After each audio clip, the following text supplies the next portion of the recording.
छीटा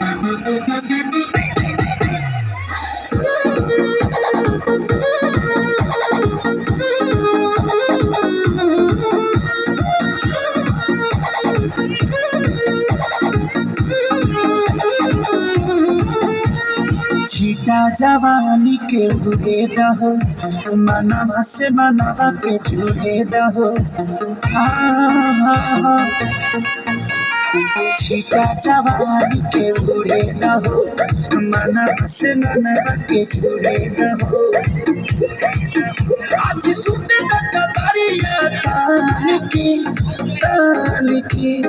तान की टूट जाए राजा जी, टूट जाए राजा जी पलंग सागवान के, टूट जाए राजा जी पलंग सागवान के।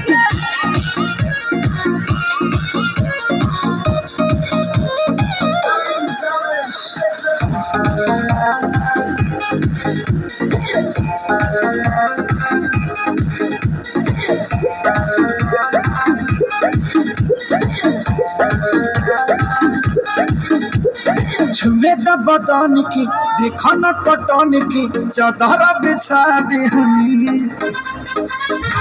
पलंग जी मन बिछा देहनी, पलंग पर झुलवा झुला देहनी।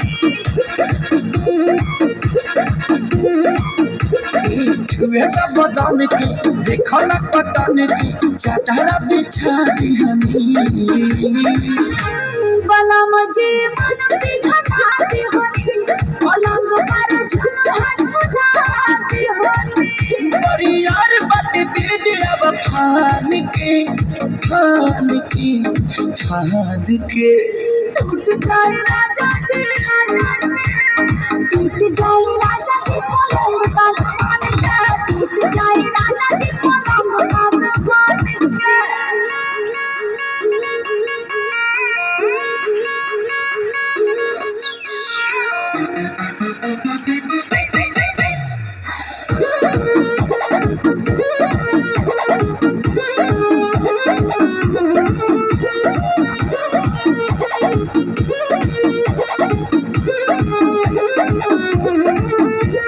बने तब सरमी देहिया में गरमी कोई थे लागी गो।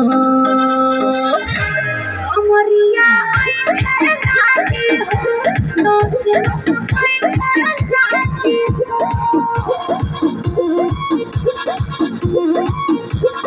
बने तब सरमी देहिया में गरमी कोई थे लागी हो। कमरिया आई लागी हो, नस नस बैठे लागी हो। बहाना न बनावा सब जान की टूट जाए